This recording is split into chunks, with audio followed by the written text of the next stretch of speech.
বেয়াদবি করে গুস্তাখি করে এগুলো করে নিজেদেরকে মিডিয়ার সামনে, আরও তো জানে মিডিয়ার যুগ, কোনো কিছুই গোপন থাকে না, কেউ না কেউ ক্যামেরা বন্দি করে এগুলো ছড়িয়ে দিবে। আর হুজুরদের সঙ্গে বেয়াদবি করলে সেই দৃশ্যই বাংলার বুকে ভাইরাল হবেই হবে। তারপর এরা করে কেন? না জেনে না বুঝে করে তা না, জেনে বুঝেই করে, বিশেষ বিশেষ কারো দৃষ্টি আকর্ষণের জন্য। হুজুরদের সঙ্গে বেয়াদবি করলে যারা খুশি হয়, নাম আমি বলবো না, তাদের মহাদৃষ্টি আকর্ষণের জন্য এই কাজগুলো যারা করে। কিন্তু আপনি চিন্তা করেন, এই দেশের আপামর জনসাধারণ তাদেরকে ভালো বলে না খারাপ বলে? এমনকি যেই দলের লোক সে সেই দলের লোকেরাও তারা খারাপ বলবে যদি দলান্ধ না হয়ে থাকে।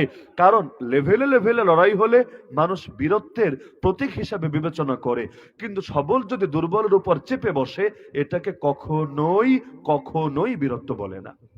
সূক্ষ্মাতি সূক্ষ্ম শাখাগত বিষয়গুলোর এমন চমৎকার, এমন কার্যকরী, এমন ফলপ্রসূ সমাধান ইসলাম দিয়েছে যা কখনো এই পৃথিবীর দ্বিতীয় কেউ দিতে পারবে না। তো এখন আল্লাহ রাসূল সাল্লাল্লাহু আলাইহি সাল্লাম কি পরিমাণ ভয়াবহ যুদ্ধে আক্রান্ত হয়ে পড়লে টানা 4 ওয়াক্ত নামাজ কাজা হয়ে যায়। বলবেন এখান থেকে কি শিক্ষা? আর এখান থেকে শিক্ষা, আমরাও যদি ভয়াবহ কোনো পরিস্থিতির কবলে পড়ে নামাজ কাজা হয়ে যায় তখন কি করব, কিভাবে করব, কোনটা কেমনে আদায় করব, সেটা শিক্ষা দেওয়ার ব্যবস্থাও আল্লাহ তাআলা রেখে দিয়েছে। তো এখন ভুলগুলো দলিল হয়ে যায়। এর চাইতে মহামানব, এর চাইতে শ্রেষ্ঠ মানব পৃথিবীতে কেউ কখনো হতে পারে? তো যেটা বলছিলাম যে তাদের দ্বারা গুনাহ তো হয় না, গুনাহ তো সম্ভব না, কিন্তু ভুল এটা তো দুনিয়ার যে কারো দ্বারাই হতে পারে। তো আলেমরা যারা নবীদের ওয়ারিস তাদেরও কথায় ভুল হতে পারে নাকি পারে না? যে কোনো মানুষের পারে, কখনো স্লিপ অফ টাংও হতে পারে, কখনো বাস্তবেই তথ্য প্রমাণে ভুল হতে পারে। তো ভুলগুলো যদি ধরিয়ে দেওয়া না হয় তাহলে এই যে হাজার হাজার মানুষ এক একটা মাহফিলে যায় তারা তো ভুল মেসেজটা নিয়ে বাড়িতে যাবে। এমনও হতে পারে এই মানুষটার সঙ্গে এই হুজুরের জীবনে আর কোনোদিন সাক্ষাৎ হবে না। যেমন ধরেন রাস্তাঘাটে যে মসজিদগুলো আছে, স্টেশনে, বিভিন্ন মূল মূল পয়েন্টে, এই মসজিদগুলোতে যদি নামাজে ভুল হয়, ওযু ছাড়া নামাজ পড়িয়ে দিয়েছে, পরে মনে এসেছে, এখন চাইলেও কিন্তু এতগুলো মুসল্লির কানে এই বার্তা পৌঁছানো সম্ভব না। কে যে নামাজ পড়ে কোন দেশে কোন এলাকায় চলে গেছে, এখন কোথায় তারা দ্বিতীয়বার খুঁজে পাবে? তাকে ডেকে ডেকে ডেকে বলবে, ভাই ওই দিনে নামাজে সমস্যা হয়েছে, নামাজটা তুমি আবার আদায় করে নিও। এটা বলা সহজ না জটিল? বড় জটিল। এ কারণে দেখবেন মসজিদে ইমাম মানে কি? নেতা। ইমাম অর্থ কি? যদিও আমাদের সমাজে হয় উল্টা, ইমাম মানি তো নেতা, আর মুসল্লিরা তারা তো আর ইমাম না। তো এখন ইমাম হবে নেতা আর বাকিরা কর্মী। তো নেতা চলবে কর্মীর কথায় না কর্মী চলবে নেতার কথায়? যুক্তি তো এটাই বলে, কর্মী চলবে নেতার কথায়, এজন্যই সে নেতা। যদি আমাদের সমাজ হয়ে গেছে উল্টা, এখানে নেতাকে চালায় কর্মীরা। নেতা কি বলবে, নেতা কি করবে, এমনকি নেতা কার জন্য দোয়া করবে সবকিছু ঠিক করে দেবে নাকি মূর্খ কর্মীরা? তাহলে যদি সব কর্মীরাই ঠিক করতে পারে নেতা রাখার কি দরকার আছে? আরে কত মসজিদে ইমামের চাকরি চলে যায় খালি অমুকের জন্য দোয়া করেছে বলে। অমুক মানে কে?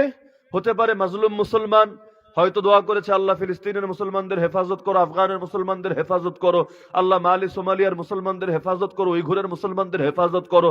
বলবেন হুজুর এমন দোয়া তো হচ্ছে। হ্যাঁ এখন হচ্ছে, এটা ঠিক, কারণ আমাদের সরকারও এখন প্যালেস্টাইনের পক্ষে আছে, ফিলিস্তিনের পক্ষে আছে। কিন্তু চিত্র যদি উল্টাটা হতো, বাই চান্স উদাহরণ হিসাবে যদি উল্টাটা হতো, যেমন ধরেন আমেরিকা কার পক্ষে? ইসরায়েলের পক্ষে আছে, আপনি আমেরিকায় থাকেন, দোয়াটা করলেন ফিলিস্তিনের পক্ষে, চিপায় পড়বেন নাকি পড়বেন না? যখন আফগানিস্তানে যুদ্ধ হয়েছিল, সেই তখন তো রাশিয়া ছিল না, তখন তো অনেকগুলো দেশ মিলে একটা জোট ছিল, সোভিয়েত ইউনিয়ন।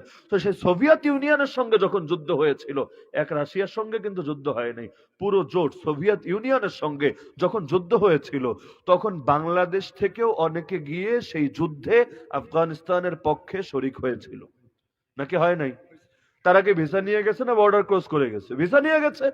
এই সিস্টেমটা ছিল, এবং দেশে আসার পর পরিচয় গোপন করে নাই, প্রকাশ্যে সেই পরিচয় দিত, এবং মানুষ তাদেরকে শ্রদ্ধা করত, ভালোবাসতো, তাদের এই ত্যাগকে তারা অনেক শ্রদ্ধার নজরে দেখত। কিন্তু একই আফগানিস্তানের লড়াই যখন লাগলো আমেরিকার সঙ্গে, নাকি লাগে নাই? 2001 থেকে শুরু করে একেবারে 19টা বছর টানা লড়াই যে চললো, তখন এখান থেকে গিয়ে যুদ্ধ করা তো দূরের কথা, তখন খালি আফগানিস্তানের মাজলুমদের নামে যদি কেউ মুখে আনতো, তাদের পক্ষেও যদি কেউ কথা বলতো, যেমন আমরাই ছোটবেলায় শুনেছি, আপনারা হয়তো আরো বেশি শোনার কথা, মুফতি আমিন সাহেব রাহিমাহুল্লাহ তার মিছিলগুলোতে, আন্দোলনগুলোতে স্লোগান ব্যাপকভাবে দেওয়া হতো, বাংলা হবে আফগান কি, বাকি অংশ জানেন না, শোনেন জীবনে, না শুনলে নাই। তো এখন এই যে বাক্যটা ওই সময় উচ্চারিত হতো, নিন্দনীয় বিষয় প্রথম দিকে ছিল না, পরবর্তীতে এটা নিয়ে পত্রিকায় কত লেখালেখি যে হয়েছে আল্লাহ ভালো জানেন। তার মানে কি বুঝলেন, একই আফগানিস্তান যখন তার উপর অ্যাটাক দিল সোভিয়েত ইউনিয়ন, তখন লড়াই করাটা ছিল জিহাদ, কিন্তু যখন তারে মারতে আসলো আমেরিকা, তখন চুপচাপ মায়ের খাইলো না কিল্লেগা, তারা প্রতিরোধ করতে আসলো কিল্লেগা, এর লেগা হয়ে গেল সেটা জঙ্গিবাদ। ব্যাপারটা হাস্যকর নাকি হাস্যকর না? যদি বলেন প্রতিরোধ করার নাম জঙ্গিবাদ, তাহলে সোভিয়েতের সঙ্গে যখন যুদ্ধ হয়েছে ওটাও জঙ্গিবাদ, আমেরিকার সঙ্গে যখন হয়েছে ওটাও জঙ্গিবাদ। আর যদি বলেন এটা কেমন কথা, মারতে আসলে মায়ের খাবো নাকি, আরে প্রাণীরা, পশু পাখিরাও তো চুপচাপ মায়ের খায় না, যার যতটুকু সাধ্য আছে প্রতিরোধ করে। এমনকি একটা পিঁপড়া পর্যন্ত যদি সে ভাবে আমারে মেরে ফেলবে, একটা হলে শেষ কামড় বসানোর চেষ্টা করে। তো সেখানে মানুষ কিভাবে চুপি চুপি মৃত্যুকে বরণ করে নিতে পারে, যেখানে আল্লাহর কোরআন বলছে মুমিনদের গুণ হলো ইউকাতিলুনা ফি সাবিলিল্লাহি ফায়াকতুলুনা ওয়া ইউকতালুন, আল্লাহর পথে লড়াই চালিয়ে যায়, মারা লাগলে মারে, মরা লাগলে মরে। আগে বলেছেন মারার কথা, পরে বলেছেন মরার কথা। বদরে গিয়ে 70 জনকে মেরেছেন, উহুদে গিয়ে 70 জন শহীদ হয়ে এসেছেন। ইসলামের দুইটা আছে নাকি নাই? নাকি ইসলাম বলে তোরে মারতে আসলে চুপচাপ চোখ বন্ধ করে তুই মইরা যা, তুই মরলেই শান্তি শান্তি শান্তি, এমন কথা ইসলামে আছে নাকি? উপরন্ত আল্লাহ নবীকে এসে একজন জিজ্ঞেস করেছে, ইয়া রাসূলুল্লাহ ইউরিদ আহাদুন আখদা মালি, কেউ যদি আমার সম্পদ ছিনতাই করতে চায় আমি কি করব?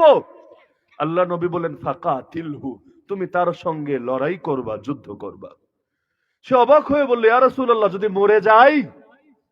কারণ লড়াই হলে বিজয়ী হবে নিশ্চিত না, বিজয়ীও হতে পারে, মরেও যেতে পারে, তাহলে কি হবে? আল্লাহ নবী বলেন তুমি শহীদ হবা। যদি জিজ্ঞেস করলো, ইয়া রাসূলুল্লাহ যদি আমি তারে মাইরা লাই, লড়াই লাগলে তো হয়ে যেতেই পারে, যে মারতে জানে চাই নাই, চাইছিলাম একটু সাইজ মাইজ কইরা থানায় নিয়ে দিয়ে আসবো, কিন্তু এমন মাইর পিট লাগে গেছে, কোন ফাঁকে মইরা গেছে কইতেই পারি না। ওই যে নবী মুসা আলাইহিস সালাম, দুই পোলায় মাইর পিট লাগছিল, মিটমাট করতে গেছিলেন, তার তো উদ্দেশ্য ছিল না একটারে সাইজ কইরা দেওয়া, খালি একটা পাঞ্চ করেছেন, পাঞ্চ বুঝেন তো, মানে একটা ঘুষি মেরেছেন, দ্বিতীয় কিছু লাগে নাই, নবীর ঘুষি তো ঘুষি, এক ঘুষি খেয়ে জায়গায় পটল তুলে ফেলেছে। তো এখন হয়ে তো যেতে পারে, তাহলে কি হবে? আল্লাহ নবী বলেন ও ডাইরেক্ট জাহান্নামে যাবে।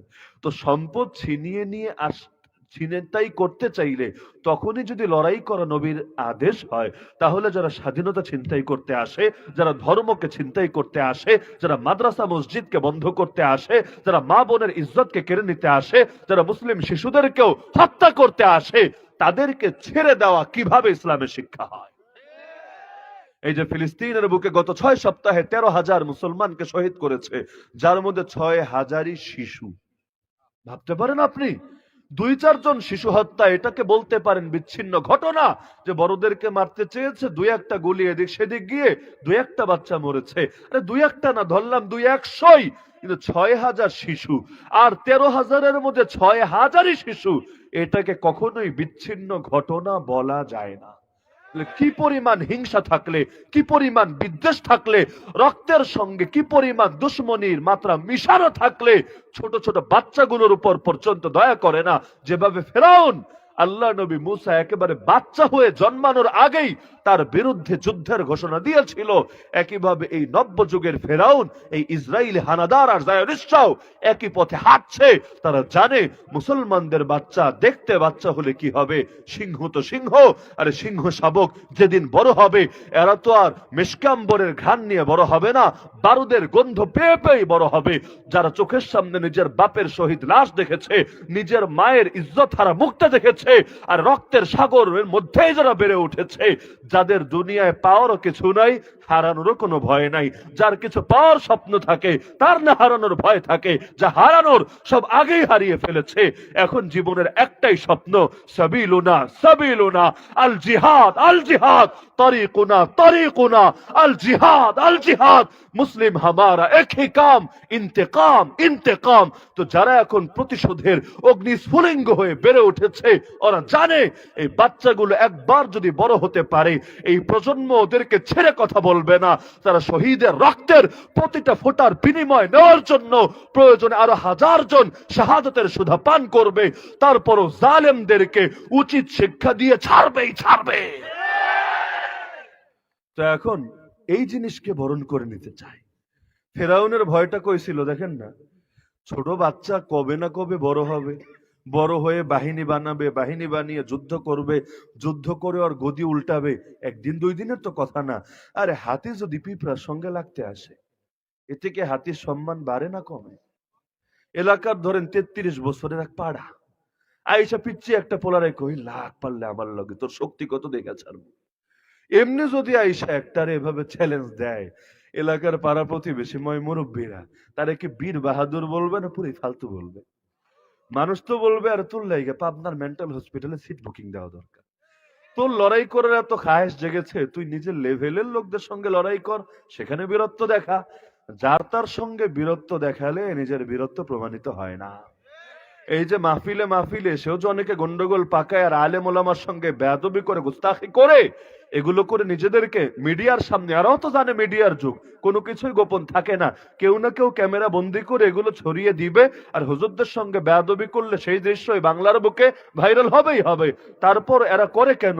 না জেনে না বুঝে করে তা না, জেনে বুঝেই করে, বিশেষ বিশেষ কারো দৃষ্টি আকর্ষণের জন্য। হুজুরদের সঙ্গে বেয়াদবি করলে যারা খুশি হয়, নাম আমি বলবো না, তাদের মহাদৃষ্টি আকর্ষণের জন্য এই কাজগুলো যারা করে।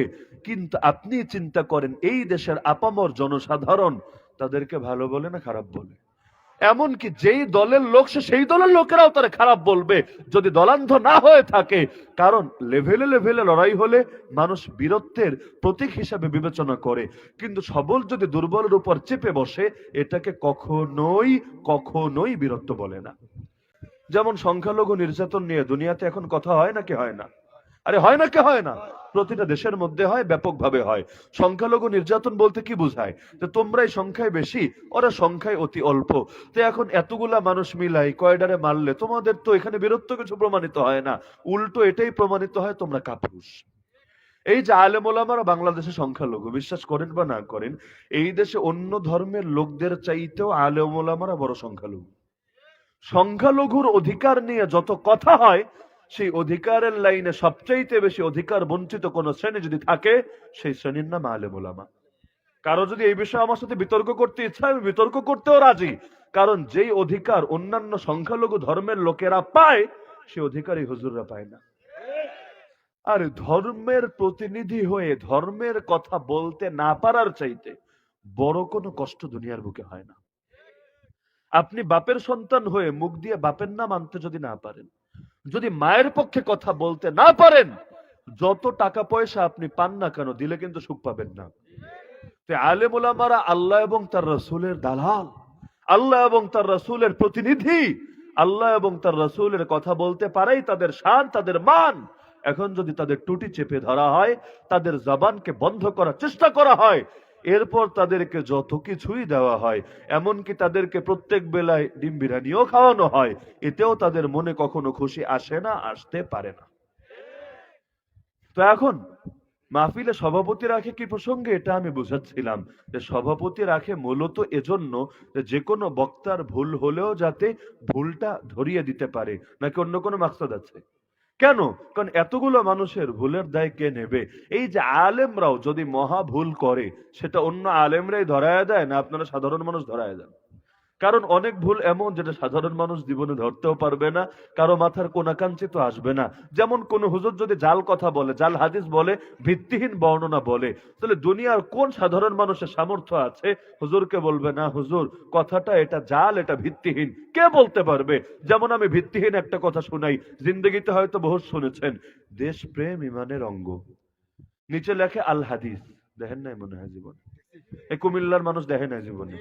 দেশপ্রেম ইমানের অঙ্গ, নিচে বইয়ের নাম লেখে না। বইয়ের নাম লিখতে তো ধরা খাবে।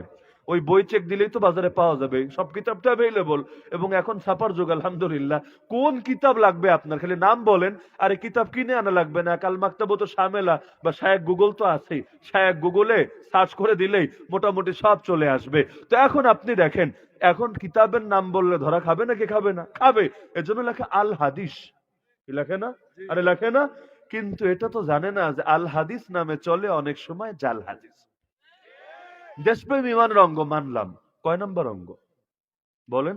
আমানতু বিল্লাহি ওয়া মালাইকাতিহি ওয়া কুতুবিহি ওয়া রুসুলিহি ওয়াল ইয়াউমিল আখিরি ওয়াল কদরি খাইরিহি ওয়া শাররিহি মিনাল্লাহি তাআলা ওয়াল বাসি বাদাল মাউত। এই বাক্য আপনারা পারেন না? পারেন না? ছোটবেলায় পড়ছেন নাকি পড়েন নাই? এই বাক্য পড়েই তো ইমানের ঘোষণা দিয়েছেন। আমি আশা রাখি অন্তত এই পুরো দাউদকান্দিতে এমন কেউ থাকার কথা না যে এই বাক্যের সঙ্গে পরিচিত না। তো ইমানের মূল 7টা স্তম্ভের ঘোষণা এই বাক্যে আছে নাকি নাই? কি কি আছে? আল্লাহর কথা আছে, মালাইকা মানে ফেরেশতার কথা আছে, কুতুব মানে আসমানে কিতাবের কথা আছে, রসুল মানে নবী রাসূলদের কথা আছে, ওয়াল ইয়াউমিল আখির মানে কিয়ামতের কথা আছে, ওয়াল কদরি খাইরিহি ওয়া শাররিহি মিনাল্লাহি তাআলা মানে ভাগ্যলিপি বা আরবিতে বলে তাকদীরের কথা আছে, ওয়াল বাসি বাদাল মাউত মানে মৃত্যু পরবর্তী পুনরুত্থানের কথা আছে। দেশপ্রেম কোথায় আছে? তো এখন বলবেন দেশকে কি ভালোবাসা লাগবে না? আরে ভালোবাসা লাগবে তো ভালো কথা, আপনার বউরে তো ভালোবাসা লাগবে। তো এইটার ইমানে 7 নম্বর অঙ্গ বানানোর কি দরকার পড়েছে? ইমানের অঙ্গ কি হবে না হবে এটা কি নবী বলে যান নাই? নবীর সাহাবীরা আমাদের কাছে পৌঁছে যান নাই?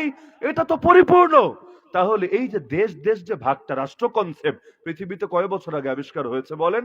আল্লাহ নবীর যুগে কি এরকম আলাদা রাষ্ট্র ছিল? নবী হিজরত করেছিলেন মক্কা থেকে মদিনায়। এখন তো মক্কাও যেই দেশ, মদিনাও এই দেশ। মক্কাও সৌদি, মদিনা তো বাংলাদেশ না পাকিস্তান, ইন্ডিয়া। মদিনা কোন দেশ?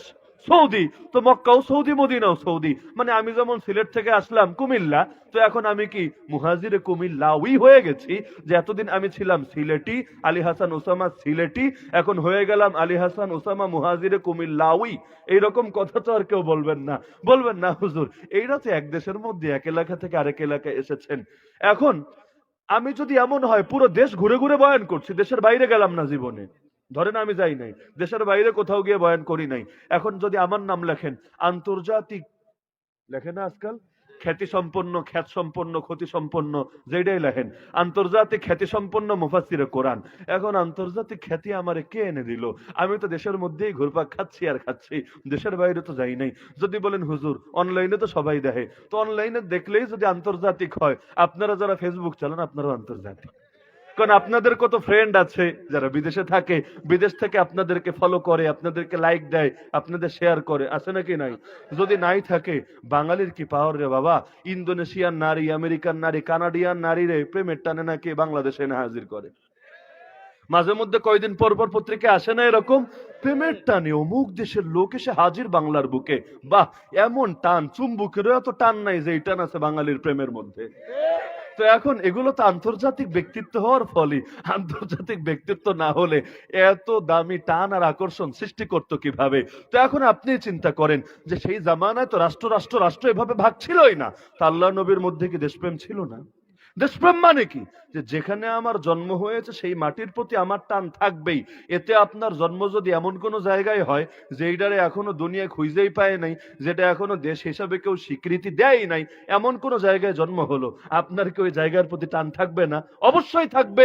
আবার যদি কারো জন্ম হয় বর্ডারের একদম পাশে, বর্ডারের পাশে ঘরবাড়ি নাইনি, আপনাদের কুমিল্লার লগেও তো বর্ডার আছে, এখন আপনি কি ওরে বলিতে পারিবেন যে ভাই তোমার জন্ম যেহেতু হয়েছে এই বাংলাদেশেরই মাটিতে, সুতরাং বর্ডারের এক হাত ওপারেও তোমার যে আত্মীয়টা আছে, ওখানে যে গাছপালা আর ঘরবাড়ি আছে, ওটাকে তুমি ভালোবাসতে পারবা না। তোমার ভালোবাসাকে সীমাবদ্ধ রাখতে হবে বর্ডারের কাঁটাতারের বেড়ার মধ্যে, না হলে কিন্তু তোমার জাতীয়তাবাদ ফিনিশ হয়ে যাবে, তোমার দেশপ্রেম শেষ হয়ে যাবে। আর দেশপ্রেম শেষ মানে ইমানও ফুটুস হয়ে যাবে। এই ফতোয়া দিলে জীবনে সে মানতে পারবে?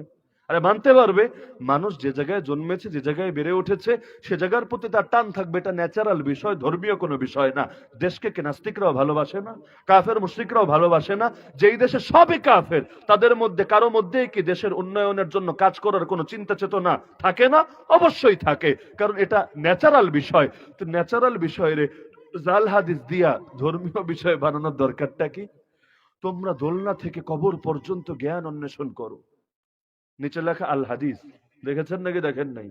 তোমরা জ্ঞান অর্জনের জন্য প্রয়োজনে চীন দেশে চইলা যাও, জাপানে যাও না, খবরদার। আবার তুরস্কেও যাও না, ইন্দোনেশিয়াও না। তোমরা জ্ঞান শেখার জন্য প্রয়োজনে চীন দেশে চইলা যাও, নিচে লেখা আল হাদিস। এটি আমগো বাংলাদেশে থাকে নাকি থাকে না? শহীদের রক্তের চাইতো বিদ্যানের কলমের কালি বেশি পবিত্র। কোন শহীদ? হামজা রাদিয়াল্লাহু আনহু শহীদ। আর বিদ্যান, কত বিদ্যান, মুরগি চোরেরাও নাকি বিদ্যান। এটিরও কলম আছে, আর হামজা রাদিয়াল্লাহু আনহু শহীদের শাহাদাতের রক্ত আছে। কোন শহীদের চাইতে কোন বিদ্যানের কলমের কালি পবিত্র? নিচে লেখা আল হাদিস। কোন কিতাবের কয় নম্বর হাদিস? এটি বলবে না, এটি বললে ব্যবসা টিকবে না। আচ্ছা আমাকে এটা বলেন, ইসলাম কি পরিপূর্ণ না অপরিপূর্ণ? যদি পরিপূর্ণ হয়, জাল হাদিস বলে ইসলামের ডিমান্ড আর ইসলামের শান বাড়াতে হবে কেন? আল্লাহ নবীকে বলতে কম বলে গেছেন?